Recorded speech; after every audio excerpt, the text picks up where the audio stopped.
Hello, you gorgeous bastards. Miss me? I wouldn't have thought so. I don't really miss myself when I'm not around. Um, right, so hello, welcome to number 5. To celebrate the fact that we've got to number 5, I'm going to hold up the number 5 for a little while. Well, you think about what you've done, all right? So this morning I was a bit like, I'm not sure where I'm at with this at the moment. It's been a mad few days. This last week's been quite mad. Things that's going on in the country, certainly things going on in the world, but certainly the country has been, I don't know, it's been blowing my mind really. Been a bit emotional, not in a mental health way, more in a spiritual way. So that's been quite interesting to get my head around. I'm hoping this kid can hear this well because I had a couple of issues as I started, but we'll soon see. If you can't hear it, then lip read or insert the parts that you can't hear anything with things that you would like to hear. Why not, eh? Life's too short to not play by the rules. Make our own rules up. Make all of the meaning that we want. Otherwise, we're just going to find ourselves in a situation like we're in at the moment. We kind of get spoon-fed everything. So, yes, I didn't really know where I was at with things when I woke up this morning. Didn't start the best of days, which is not always good to start the week on a shitter. So I said to a good friend of mine, I said, what would you pick today? What would you pick to talk about? And I'll give that a bash. And she said, plastic superheroes. So sweet. Cheers for that, because that makes a lot of fucking sense just as a title, We'll give it a go. What's the worst that can happen? Well, the worst that can happen for me personally is that I die on the spot, and that hasn't happened before. So, so anything further back from that is pretty much a bit of a bonus. So we're not going to argue. That's the worst that can happen. Everything else is a bonus. So, plastic superheroes. Now, I'm getting from the idea that, as Kelly is her name, by the way, she's one of our team and she's amazing, absolutely amazing, certainly through this crisis. She's been COVID-19, the pandemic, that is pandemic. Sorry. She's been amazing in what she's done for the community and how she supported the team to roll out what it's been achieving. So she said plastic superheroes. And I get from that it was what I deemed early doors to be half-hour heroes. So that's people that when there's a crisis, whether it be a global, a national, an international crisis, whatever sort of happening,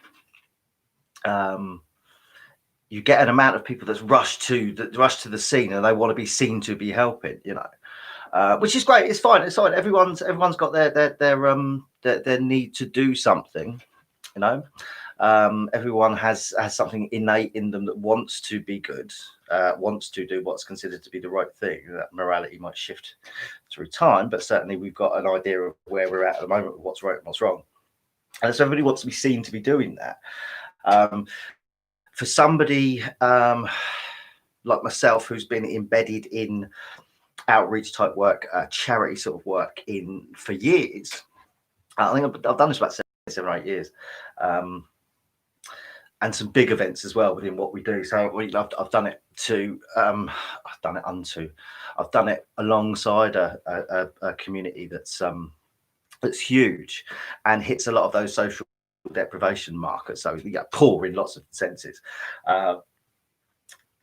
and learned a lot along the way. Learned a lot about myself and learned a lot about how people receive charity, what people expect from charity. Whether we should even fucking call it charity, because that's got its own stigma and connotations to it. And I've certainly learned a lot about people, about human psychology during the course of wanting to help people, or trying to help people, or being around people that help people, or being the helped. And that's another one.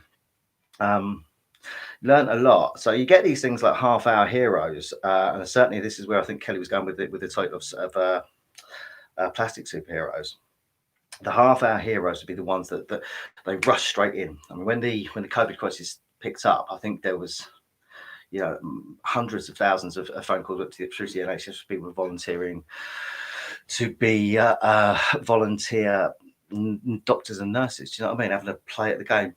I'll be a neurosurgeon. I think I could do it. I've seen Casualty. That there was a lot of people like that. And for the best will in the world, everyone wants to help. Everyone wants to get involved and help everyone. That's fantastic. but it's some of it is about knowing what it is you're doing. Some of it is about like, can you do that job? Can you make a difference to somebody's life, or are you just sort of running in and wanting to be seen to be helping? And I think that's certainly where the title of today's ramblings come from. So we had like half our heroes, you know, at least half, maybe even 3/4 of the people that we had come to us and offer some support. And I think the same is true for the NHS lines, where people that once they got over that initial, I want to help, I want to do a good thing, that seemed to be enough. Okay, so take half of our country, half of the world that says I want to help. Also consider the ones that like don't even fucking put their hand up, but the ones that say they want to help. At least half of those are going to drop back, because that saying I want to help was enough. That was enough of committing to being the superhero in the moment for them. And then you've got the ones that sort of get involved and do the minimum. They do it around work or around the kids, and that's what we got to do. We've got to put life first, for sure. But I think certainly where the criticism comes in for plastic superheroes, it's the want to be seen to be doing good. You know, if a tree falls down in the forest and no one's worried, it's a status. Did it ever fall down? Kind of thing. You know. So I'm going to give this, and I've done work with homeless before, and that's so virtue signaling is what was the buzz phrase of the past year, wasn't it, for people that are plastic superheroes? You know, did I happen to mention how fucking wonderful I am? You know, and I do it a lot. I tell you a lot about what it is I do. But hopefully I'll navigate that with telling you the reasons I do it, where I come from while I'm doing it, and how it hopefully empowers other people to do the same sort of thing. Because I'm not a great person. I'm an arsehole. You know, I try hard not to be an arsehole, but my default is to be a bit of a prick, you know. So I certainly wouldn't wear the mantle of superhero at all. I wouldn't want to, wouldn't go for that at all. But I get there's this. I think it's an innate thing. Perhaps we want to be more than ourselves, you know, and that's why we. That's why we push ourselves out a little bit, to be seen to be something more than we are, you know. So certainly what we've seen is people, like I was going down with the homeless route, seeing people, you know, giving something to the homeless, but taking the fucking selfies they're doing it, you know. I know you've got nowhere to be, and I know you've probably got no one that loves you because you're in this situation, but if you wouldn't mind just looking a little bit poor for this selfie, you know, and that, which is virtue signaling, isn't it? Look at me doing something that makes me better than you, you know. And we see a lot of that. We see a lot of it. I think the charity industry, if you like, is what certainly my generation has grown up with. You know, this guy from Boomtown Rats. I can't think of his name now. Irish guy. It will come to me at some point. The Irish guy that's not Bono, because there's only ever been two, isn't there? But he said Bob Geldof, of course. With the Live Aid and the which was a load of music festival, and it sounded sort of turned into comic relief as it went along. So we took different art forms, and we got celebrities involved, and they went and done the superhero stuff for us, and then we would give them money to do that, so we would feel good about them doing something that elevated this status, because they were celebrities, but then there were celebrities doing charity unto poor people, which made them superheroes, and we were a little bit heroic by default of watching them do that. That's how we sort of played into that. So the charity industry came from that, and Geldof quite famously said, "Give us your fucking money," you know, in a weird accent like that, because he didn't speak with his normal Irish accent. Lord only knows why, but he didn't. He did. I just didn't do the accent. Give us your fucking money. I think it was live on Saturday afternoon, something like that. So it was a big like, oh shit, look what he's done. He's done a swear on telly. We can't go doing that. But the passion that he had overrode that, and we let it go, and it's become like a famous thing, and we sort of come back to it. However, what that does as it goes forward is it becomes a very homogenized way of doing it. So we have the passion, but to a degree, up to a certain level. You know, do all of the rabble rousing stuff, and jingle your cash boxes, and act like you're really excited about everything, but perhaps not do the swear this year, Bob. You know, so it becomes a very sort of homogenized way of doing things. Everything is to the book.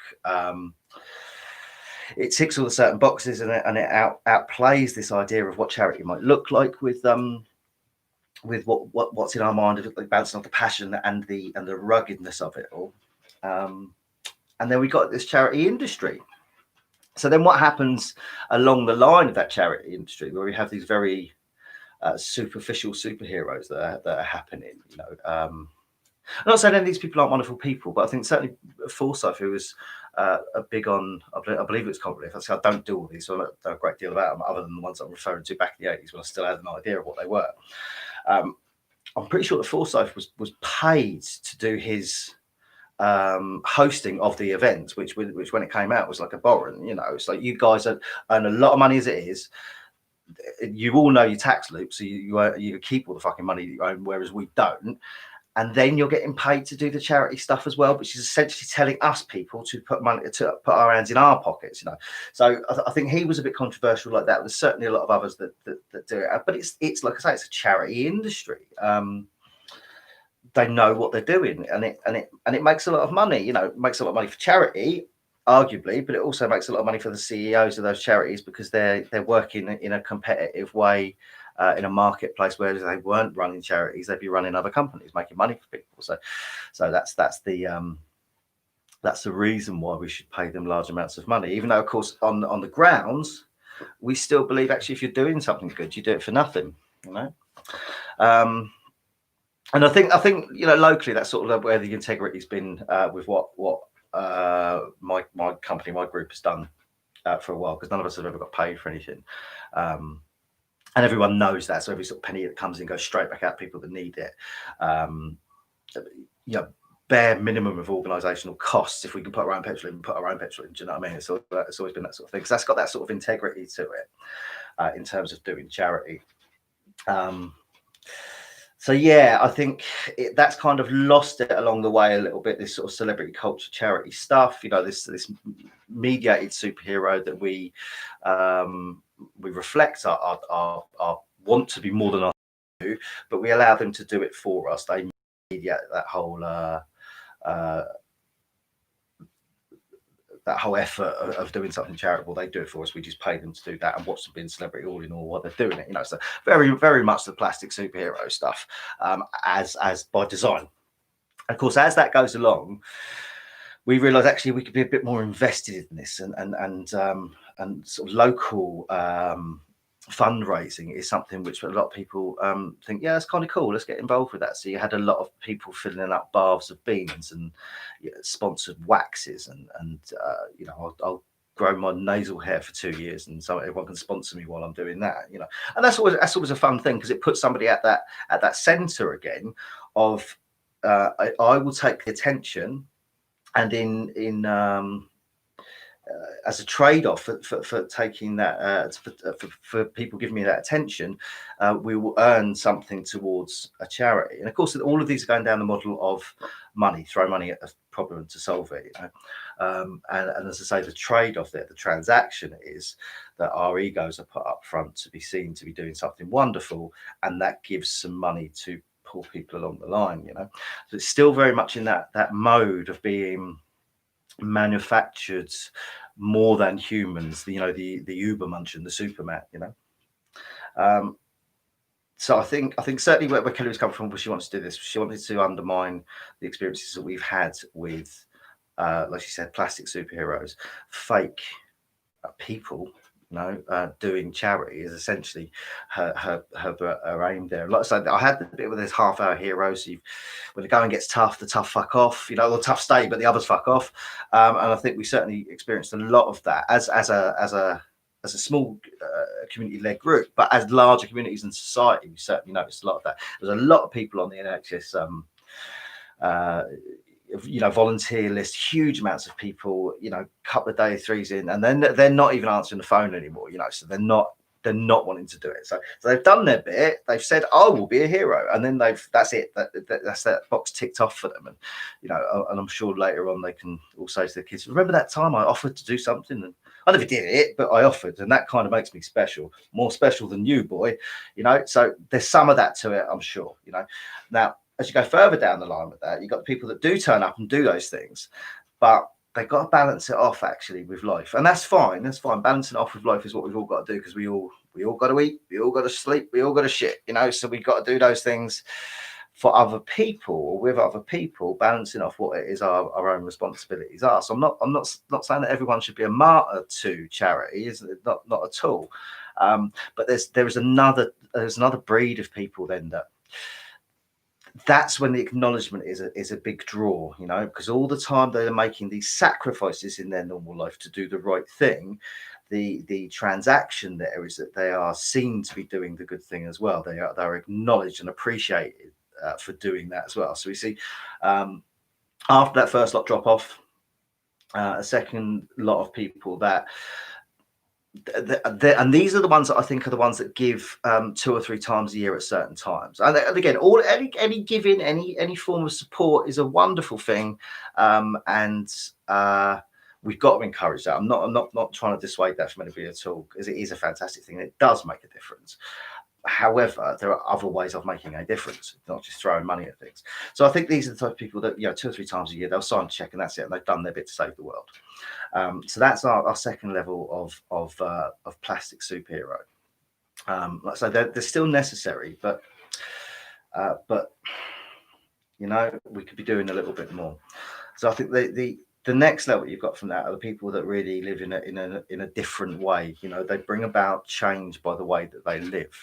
And I suppose if anything, I've been asked to sort of describe plastic superheroes, fake charity givers, fake influencers of the world that are doing it for the wrong reasons. They've got the poorest motivations for doing that. Because by talking about that, we can actually discover what it is about the explaining something. So by default, you have an idea of what it is. We can talk about the thing that actually makes somebody a little bit more revolutionary in the way that they're doing something. So the actual, more than self, superhuman. And I think that final sort of stage of people are the ones that stick around. They're in there with the wave and they go, right, there's a tragedy, let's all do something, let's all fucking get here now. And they do that with everyone that comes there, and then the first lot drop off, the first half of what you're going to end up with drop off, but they're still there.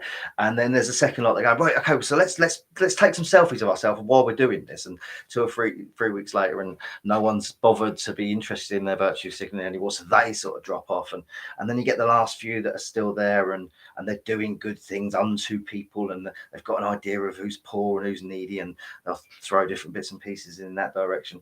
They're still keen on having some sort of acknowledgement for that, having some sort of recognition for that, and being seen to be doing the shit that they want to be doing, that they think is the right thing to be doing. And then past that, you get the people that are sticking at it because it's the right thing to do. No one's caring particularly after that. No one's taking photographs particularly like that. There's no award ceremonies for doing it. It's quite it's a thankless task in that sense. And I suppose they're the guys that we really think of as people that are the exemplaries of how to change a society. They're doing it for reasons other than themselves. There's no ego left in doing a thankless task. There's no ego in turning up and doing something which is really fucking tough 2 days in a row when no one's going to tell you what a wonderful human you are for doing it. So I think the reason for asking that was to sort of discover by showing the opposite of what a fake plastic superhero type of person would be, to then look at what it was that maybe like somebody that is perhaps influencing the world in a better way, and in that sense perhaps being a little bit more revolutionary. So my experience has told me, I've read a lot, studied a lot, worked a lot, traveled around a lot, spoke to a lot of other people doing that sort of thing. So over many years, so my view of charity is developed from what it first was. I think, excuse me, what I've always tried to tell people is that fantastic tits I've got.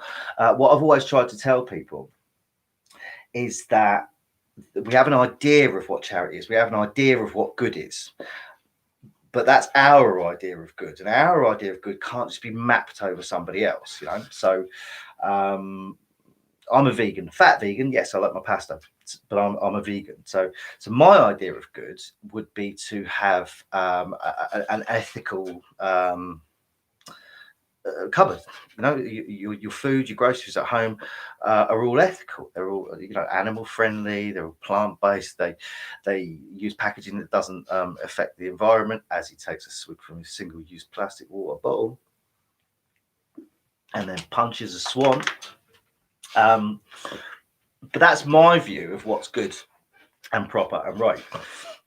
So somebody's asking for a meal because they're hungry, and I demand that they have vegan stuff because that's me doing the right thing. Yeah, it's me doing the right thing. I'm helping someone. So by default of being a charitable act, therefore everything's right. And that's not really the case, is it? Because, you know, I'm not taking that person's view of the world, their worldview, their morals, their beliefs, their needs and their wants into account. I'm just giving them my idea of what's good. Now, a lot of people have really struggled with this because, like, well, you know, they're asking, they're you know, they got their hand out. They should expect, you know, get what they expect for that, you know. And I think that's a real, certainly what I've learned over time is that's a way of we dehumanize the person that's receiving the charity. They're no longer like us. They no longer have all the rights that we have. They become somebody that's lesser than. So the superhuman in charity comes from reducing the recipient of that charity to something which is lesser than human, which is fascinating because, of course, people say, "Though I'm doing charity, I'm doing a nice thing, ergo I am a nice person." But a lot of it is dependent on a power balance. So yeah, it's a nice thing to do charity, but if you're doing it because the person that you're helping has to be lower than you, well then that's just another form of patronizing someone. That's just another form of being cunt. Really, you know, we need to. There was, you know, when I was in the rooms, there was a lovely thing. There's a guy or a girl, whatever, it doesn't really matter what gender. They're down a hole, they fuck things up, you know. And they, you know, scrabbling around trying to get out of the hole, and it's not working for them. They just can't get their heads around it. So, so a lawyer comes past the hole and says, "Do you need help down there?" Well, yeah, fucking stuck down there, you know. And of course, the metaphor for being down the hole is that you've got an addiction. Okay, it could be any problem, but for the purposes, it was that somebody had an addiction. So the lawyer, you know, well, how can you help me out? Well, I can write some stern letters to local governing bodies about making a hole and making better provisions to help people out of holes in the future. Yeah, thanks for the help there, lawyer. And off the lawyer goes. And then another person comes along and they happen to be a man of the cloth. They're a reverend, a father, a minister, a preacher, whatever. I see you down in a hole. You look like you're fucked. Yeah, I'm really fucked. I'm stuck in a hole. Can't work out how to get out. Okay, cool. I can help. Brilliant. I'd love for you to help. I really would. What are you going to do? I'm going to pray for your salvation. I'm going to pray that someone comes along and gets you out of that hole. Or, you know, the rains fall, it rises a little bit. You can swim to freedom. That's what I'm going to go and pray. I'm going to do it now. Cheers, Reverend. Done us a solid there. Thanks very much. Still in the fucking hole. And then a third person comes along and jumps in the hole as well. What the fuck are you doing? I'm another addict. I know how to get out of here. And I really like that, you know. There's not necessarily a resolution to it because essentially, and I'm always worried about this, the joke ends with two people in a fucking hole and no clear way out of it. However, the metaphor is that by getting into the hole and sharing the rebuilding of whatever chaotic thing has happened, whatever needed, precipitated the need for some sort of charity, that by sitting alongside the person that's receiving that, together you can work your way forward. So that's kind of how our model has grown in the outreach groups and projects that we do in our area. And so my team are very much sort of versed on that. Although they're very new to the team. I've been doing this for years. They've only largely, most of them, a year or so. A few that are doing it a couple of years, and there's certainly no they know their stuff. Do you know what I mean? They could talk in very similar ways that I'm talking now, and how to go about these things. So again, not saying that we got it right, not saying that we are the superhero, but that sort of stuff, that humbling of oneself when doing charity, means that you're not necessarily doing charity unto people. There's no power relationship there. The dynamic does not depend on one person being up and another person being down. So that flips our idea of charity on its head. And another thing that sort of goes alongside of that, and the addict is a really, really good case in point. You know, I've had it a lot. Why would you help somebody if they're spending all their money on green or they're pissing up a wall? Why would you feed them? You know, and that, you can legitimize this when they've got kids or animals. So, well, those children didn't decide to have a junkie mum, or that cat didn't decide that it was going to live with a father that was pissed all the time, or an owner that was pissed all the time. So we legitimize who it is that we think can be the recipients of that. So we have this band of innocents, which is children and dogs, and to a lesser degree women, and then next up we have men of the same color. You know, we legitimize who it is that we think we should be receiving that charity. One of the things you always get thrown at you is migrants. Why have migrants? It's all the men there, and why are all the men at the edge there, and why have they all got phones? Well, we let the women and children in. Well, largely the reason that it's only men that are making it across on the boats is because all the women and children that are commodities, they've been sex trafficked or into forced labour. Because they, like I say, you can make a commodity out of a child and a woman, so they've been trafficked across the world quite safely. And the others, those poor blokes, are the ones that have got no one, because they're not. You can't make them into something that makes money for someone else. You can't exploit them in similar ways like that. Which of course they do. They go into sort of forced labour, but that explains a lot of why. Well, it's only men at the borders, because the world's a complex place, and it's not just about only men trying to get into other countries to reap the benefits of our fucking benefit system. Although there is, global problems with migration, I'm not going to undermine that for anybody, and certainly I do think, while we have problems of our own, we've got to sort those out. There are arguments which are very strong there on either side for that. But my reason for bringing that up was not to pass any judgment on what either side of the debate you stand on migration, but to say that what we do is we give the need for support mitigating circumstances. So some people are really, really deserving of that support. Some people not so much so, and that's based on our worldview. But we still think when we're doing that, we're somehow being superhuman. We're somehow being the heroes by offering safe passage to a child from a war-torn area. Which of course that is a heroic thing to support, but when that's supported with, well, there's a sliding scale of need, and single male doesn't make it onto that list, then I suppose you've got to question where's the heroism there, or where is it you just supporting your own worldview? However, like I say, there's no judgment there, because clearly those examples are very broadly drawn and controversially spoken to let us think about the grey area in the middle between those. You know what I mean? Because I think that certainly, if anybody was to not stand for a child being exploited in any way, they are no matter what their fucking worldview is, where they think they're coming from, they're dirty bastards. At no point should you allow anyone's child of any colour, creed, race, or religion to suffer at the hands of another without some sort of action. So just to sort of throw that on there. So yes, we certainly find that, I say, with addicts and drinkers, why should we, particularly food banks, why should we feed them when they're not making efforts to feed themselves? And I get it. When if I'm skint and I don't have the luxuries, then there is a kind of resentment there, isn't there, for watching other people have luxuries, and you just think, well. In times when I was in sort of low-paid, low-skilled jobs, but grafting, there was a lot of labour-intensive stuff to get not a great deal out of it at the end of the day. And then there was a resentment for somebody that perhaps wasn't doing that, who had something materially more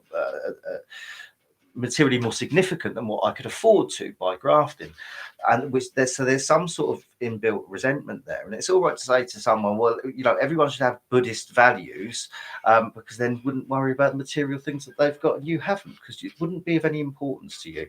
But that shit don't wash when you're walking in the rain and somebody who's on benefits, in inverted commas, on benefits is driving a nice car. We still feel that resentment. There's still something that's very tangible about it, whether we class ourselves as materialists or not. So those arguments come into play, and you can get where people are coming from when they have those. But you can't make a difference to somebody's life by just giving a one-off gesture of heroism, one-off gesture of kindness. You're going to make it different for them by jumping in that hole with them, and together both working out a path. So if say it's a drink or a drug problem, well, two things which are quite close to my heart, because they were always quite close to my heart. Probably ain't got long to live. No, I'm hoping I've got long to live, but I've certainly done some damage. Had I not been given second, third, fourth, fifth chances, I wouldn't fucking be here. I wouldn't. Whether it was alive in the most sort of drastic and dramatic sense, or would I be able to maintain being a lone parent? Would I have been able to maintain doing the charity work that I do? Would I have been able to maintain my mental illness, which I work so hard at? Yes, universal credit. I'm out of work. I do a lot of the business is outreach, and it helps thousands of people in a year. So there is something there that's definitely worked, but I can't work in a normal sense because of my mental illness. So if I was still using drink and drugs to medicate that, I wouldn't be managing it in the same ways. It was much more chaotic and destructive. So I had to be given those chances. So I think that's certainly something that has influenced my thinking on that. But from working with a lot of people and speaking to a lot of people over the years about it, there has to be a relationship thing with charity. You have to walk with someone. And together you find that path to the better thing, because you can't just map over, well, being not on drugs is the better thing. So when you're not on drugs, you're then of more value to society and therefore more deserving of support. I was like, fuck that, man. I do drugs because my life is shit. You know what I mean? If I didn't do the drugs, my life would still be shit, and then I'll also feel shit because I wouldn't have the drugs. You know what I mean? So don't go mapping your values over on me, man. We'll work to that together. But at the moment, your way of living is something that you've got used to, and it works for you. The way I was living I hadn't got used to it. It wasn't working for me. I had to find another way, but I wasn't going to find that other way by somebody telling me that their way was the answer. So yeah, I don't know whether that necessarily makes anyone that does what we're doing superheroes, but there's something more. And so this is what Kelly was asking me to do. She was asking me to sort of unpack the fakeness of it, the plasticness of it, that veneer that people have got when they're doing something good, and I think that certainly goes away to doing it, because when you're walking with someone, they get shitty with you. You're there when it doesn't work out, and it's nasty and it's horrible, and you're covered in shit and it's spiky and rugged and there's no rags to riches story. You're there during that shit, So perhaps that bit's where the heroism is. Perhaps that bit where it is thankless, it is hard, it is unrelenting, it is something where none of you in that situation can see an end to it anytime soon. Perhaps that's where the heroism is. It's the training to do that good act at some point that everyone's going to go wow at. I think superhero as well. Not necessarily to go off topic, but to put it in another sense, superhero is a narrative that's double common. I geek out with all my kids over the Marvel franchise, and certainly some of the comments going a little bit further back, or graphic novels if you're grown up and a real geek. So yeah, I geek over that with the kids, and it's great, because there's really broadly drawn good and bad, And those archetypes have been around for ages. A lot of the monotheistic religions have got very sort of heroic arcs in their stories, and I think it pretty much goes right back to the Sumerian epic of Gilgamesh, which was a heroic arc. It was the journey of the hero, and you learn something along the way. You overcome demons within yourself, but they're sort of drawn large. The slaying of the dragon is an example of that sort of hero myth. And it's certainly about, in those senses, it's about a rite of passage. So the superhero within culture, mainstream culture, so it's really, really prevalent, probably more so than it ever has in terms of the amount of money that's spent and paid out to involve ourselves in these dramas. It's never been as big as this, but the hero myth has always been there. Because it does something to us. It does that rite of passage stuff. It does that going from boy to man or from child to adult. We overcome certain things and we grow. And some of those things that are, even though they look like externalized monsters, they're monsters of our ego and our id. Okay, and that sort of Freudian shit going down there. And Young was really, really keen on the archetype too. So those characters that play themselves out in hero myths, it's what gives us a sense of who we are, and it's something that's possibly passed on in genetic heritage. It's possibly something that's innate in us as humans to tell those stories and tell those myths to ourselves. I was going to talk about myth in a couple of weeks, but I don't know. Perhaps this is about as much as I know about it, just to waffle on a moment. So the hero has become something that's really, really prevalent in today. And I think perhaps because we spent so much time worshipping the cult of the individual, which I was talking about a couple of weeks ago in narcissism. That the Western culture is as it's held aloft this concept that the self, the I, is much more important than the us and the community. So within that culture of the last maybe thousand or so years, but certainly in the last few hundred, it's been rampant. Certainly with industrialization, the cult of the individual was sort of drawn in that. We'd only value certain individuals, of course, but it was much more about that, and it goes hand in hand with capitalism. Again, we spoke about that before. We won't keep going back to that. So the individual is a really, really big thing, but the individual in a global networked world is a really small thing. Then, so we're a society of individuals that have all got a little man complex almost.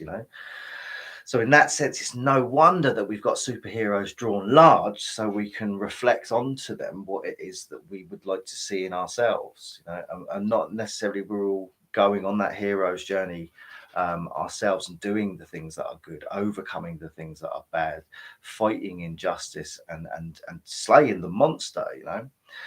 We're not doing those things in ourselves. We're not doing those things for one another because they've been usurped by other characters, celebrities, people that can do it better as the actual fulfilling of these things. So we pay them a check and they can, fuck off and do it, and we still feel good because we've done that good thing. We've got that immediate rush of endorphins that we get when we go, there's a check right enough. That's me. Save the world for another 20 minutes.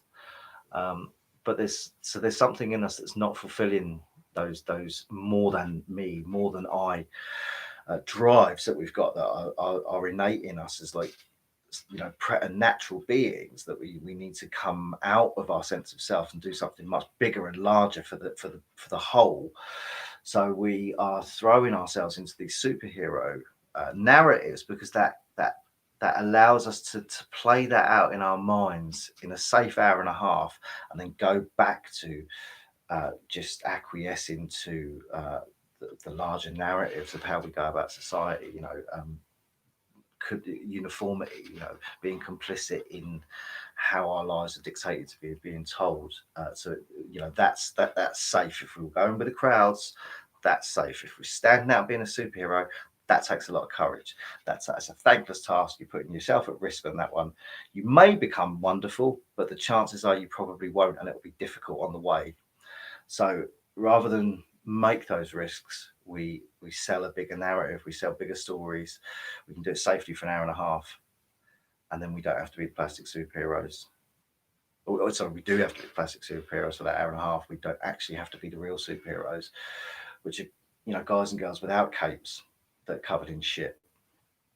The nurses that doctors, nurses, NHS, and all care support worker staff that in England and I think it started certainly our news media showed that we clapped every Thursday night, woo, fucking heroes, and then 2 weeks down the line, we're still cutting their wages, or we're going back to cutting their wages, not really giving them a care again, you know, because the sentiment at the time was to understand that actually those heroes are heroic for what they do that we don't see, for what they continue to do that we can't do, and we're not really prepared to think about. We showed them our support for a couple of Thursday evenings, and in our hearts we'll always know that they're doing that for us. But what makes them real heroes is the fact they keep doing it, the fact they get up every day and keep doing it, and most of us don't give a fuck until we need it. So yeah, Thursday night I'll go out, clap on my own again, because that's a really good thing to do, but not just for them, for every fucking hero around, because they do come in all shapes and sizes. They certainly don't wear capes, and I think if we allow ourselves to get down in the hole and sit with people where they're at and when they're needed the most, is for us to say, yeah, we've been in shit too, then perhaps we could be on the journey with somebody who's going to be the next superhero. I like to think so. Well, I'll leave it there. I think any more is going to labour the idea. Thank you very much, Kelly, for popping that up today. It was a lovely subject to be talking about. Actually, there was a lot of it that's been close to to my team, close to our hearts for the past few months through this COVID crisis. I think what we're next hoping to see is people making a stand to make sure that our civil liberties are not lost within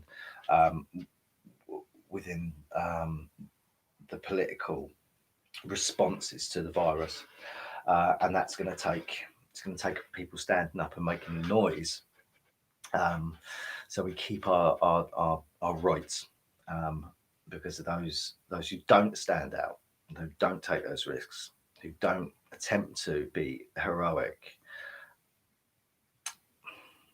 They don't stop things from changing, us losing everything, do they? So maybe that's where our next hero is going to come from. They're going to come from protests and marches. We'll see. Perhaps they'll continue to be plastic superheroes that we pay for, watch for an hour. I quite like the idea of both, I'll be honest. Yeah, quite like the idea of both. Right, so as I say, I'll leave it there. I will be back next week. I don't know what we're going to talk about next week. If anyone wants to throw something at me, by all means, throw something at me. If it's an idea, brilliant, brick or something like that. No, perhaps not. That'd be a bit of a fucker, if I'm honest. But I'll take all sorts of suggestions on board. If not, I'll come up with something, or just make it up as I'm going along, kind of as I do. That's kind of where we are. Humans, we should be a little bit more like that. We should go with the fucking flow, man. That's where we're at, isn't it? You know, we can't live in the past, and we can't really influence the future, but we can influence now. So that's what we got to do. And do it, we will. Right, God bless, guys. You take it easy, keep it groovy, don't get caught, don't hurt people. That shit sucks. Ta-da.